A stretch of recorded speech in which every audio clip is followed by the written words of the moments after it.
प्रवाशांचे हे हाल इंडिगो जाणूनबुजून करत आहे, कारण सरकारचा हा नियम.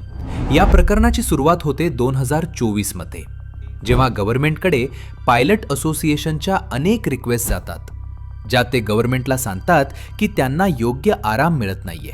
ज्यानंतर गव्हर्नमेंट एक नियम आणते की आतापासून पायलटला 48 तासांची साप्ताहिक विश्रांती मिळेल.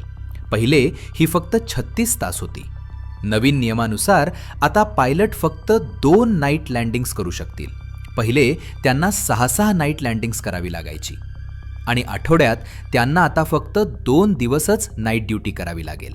आता या नवीन नियमांनुसार इंडिगोला जास्त पायलट कामावर ठेवावे लागणार होते, ज्यामुळे त्यांचा खर्चही वाढणार होता आणि त्यांना हेच नको होते. महत्त्वाचं म्हणजे इंडिगोकडे एक पॉवर आहे, कारण ते भारतीय डोमेस्टिक एअरलाईन्सचा 60% हिस्सा एकटे कंट्रोल करतात आणि दररोज सुमारे 2300 फ्लाईट्स ऑपरेट करतात.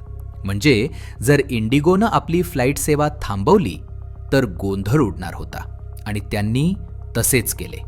सुमारे 1700 फ्लाईट्स थांबवल्या, हे सांगून की आम्ही या नियमासाठी अजून तयार नाही, ज्यामुळे लोकांना खूप त्रास झाला आणि शेवटी गव्हर्नमेंटलाही झुकावे लागले आणि हा नियम 10 फेब्रुवारीपर्यंत पुढे ढकलावा लागला.